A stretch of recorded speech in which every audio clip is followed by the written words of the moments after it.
گا۔ اسی میں ایک اور چیز عرض کروں گا، تعظیم کے نام پر بعض اوقات جو ہے بالکل ہی خلاف شرع اور حرام کام بھی ہوتے ہیں۔ کچھ مثالیں جیسے اس کی ایک بڑی واضح مثال ہے کہ اولیاء کے ناموں سے منسوب تصویریں گھروں کے اندر لگانا، دکان کے اندر لگانا، یہ میرے پیر صاحب کی تصویر ہے، یہ غوث پاک کی تصویر ہے، یہ داتا صاحب کی تصویر شیر ہے، پر بٹھایا ہوتا ہے اس طرح کی مختلف یعنی وہ خیالاتی کرامتیں بنا کر تو شیر پر بٹھایا یا اس طرح کی بہت ساری تصویریں۔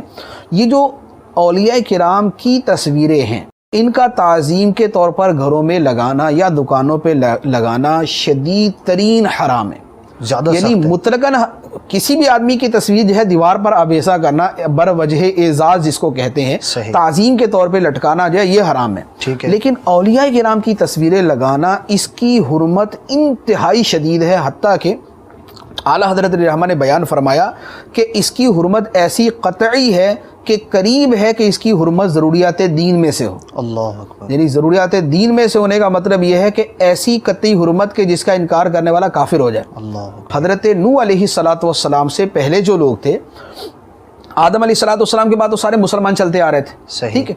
اب لوگوں کے اندر شرک کیسے پیدا ہوا؟ وہ شرک پیدا اس طرح ہوا تھا کہ جب قوم کے نیک لوگ فوت ہوئے تو اب وہ بڑے ان کی محبت میں روتے تھے، فراق تھا، ان کے دلوں میں غم تھا، تو شیطان ان کے پاس آیا، کہنے لگا کہ میں تمہیں طریقہ بتاتا ہوں، تو وہ طریقہ اختیار کرو تو تمہارے جو ہے نا وہ ولی بھی راضی ہو جائیں گے، اولیاء کرام بھی راضی ہوں گے، اور تمہارا دل بھی خوش ہو جائے گا۔ تو اس نے ان کی تصویریں بنائی، تصویریں بنا کے ان کے سامنے لگا دی۔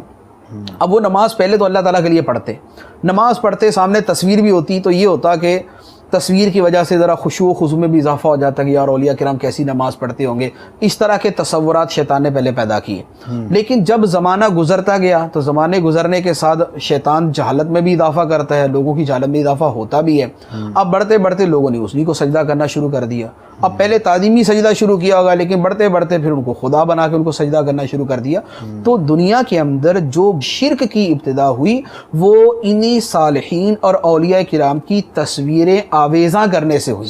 اس لیے اس کی حرمت جو ہے وہ عام تصویروں کی بنسبت نہایت ہی شدید ہے۔ تو ان تصویروں کو آویزاں کرنا اس نیت سے کہ اس سے برکت حاصل ہوگی، اس سے برکت حاصل نہیں ہوگی بلکہ اس سے لعنت برسے گی۔ کیونکہ حدیث مبارک میں سرکار دو عالم صلی اللہ علیہ وآلہ وسلم کا فرمان مبارک ہے کہ جس گھر کے اندر تصویر یا کتا یا جنوبی ہے، جنابت والا آدمی ہے جس پہ غسل فرض ہے، اس گھر میں رحمت کے فرشتے داخل نہیں ہوتے۔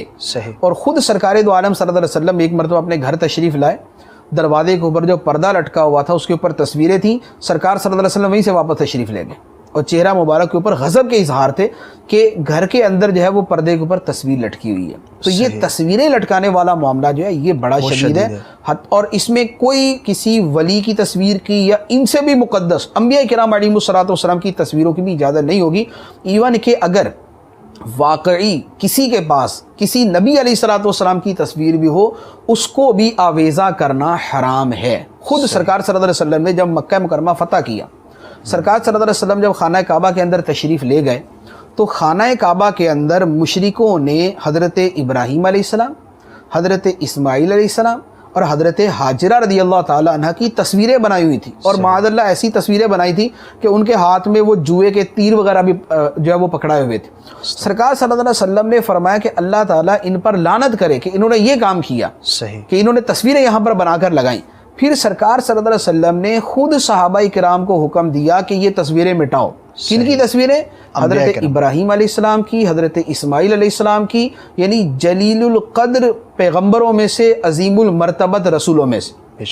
لیکن سرکار صلی اللہ علیہ وسلم نے تصویریں مٹانے کا فرمایا۔ پھر جب صحابہ کرام نے مٹائیں، سرکار صلی اللہ علیہ وسلم تشریف لے کر گئے تو تھوڑا سا نشان باقی تھا۔ سرکار نے فرمایا مجھے آب زمزم دو۔ سرکار نے کپڑا آب زمزم میں بھگویا اور اپنے دستے مبارک سے جو بچے ہوئے نشانات تھے ابراہیم و اسماعیل علیہ السلام کی تصویروں کے، ان کو سرکار صلی اللہ علیہ وسلم نے خود مٹایا۔ تو یہ کہ جب حضرت ابراہیم علیہ السلام کی تصویر بھی یوں لگانے کی اجازت نہیں اور سرکار صلی اللہ علیہ وسلم اس کے اوپر یہ فرما رہے ہیں، تو بقیہ پھر کسی کی تصویر لگانے کی کیا اجازت ہوگی؟ تو کسی کی تعظیم کی جائے شریعت اولیاء کرام کی تعظیم یہ ہمارے دین و ایمان کا حصہ ہے. اولیاء کرام کے صدقے میں ہم تک دین پہنچا ہے اور ہم دنیا کے اندر دین پھیلا ہے, اور ان کی برکتیں آج بھی ہمارے شامل حال ہیں. ان سے ہم استمداد کرتے ہیں, ان کی بارگاہ میں حاضر ہوتے ہیں, ان کی قبروں پر جا کر ان سے جو ہے وہ التجا کرتے ہیں, ان کا وسیلہ پیش کرتے ہیں. اللہ تعالیٰ ان کی برکتیں عطا فرماتا ہے. جو ان کی برکتیں ہیں وہ ساری کی ساری اپنی جگہ, لیکن جو قرآن و حدیث نے حدود بیان فرما دی ہیں ان کے اندر رہتے ہوئے ان کی تعظیم کی جائے گی. تو لہذا یہ جو چراغ جلانا ہے یہ بھی اسراف کے اندر, یہ بھی منع, لیکن اس کا مرتبہ تھوڑا سا کم. تصویروں کا معاملہ جو ہے یہ نہایت شدید ہے. تو اب اپنے سگے پیر کی تصویر ہے یا پیرانے پیر کی تصویر ہے یا ان سے بھی اوپر کسی پیر کی تصویر ہے, کسی کی بھی تصویر لگانے کی اجازت نہیں. یہ حرام اور شدید حرام.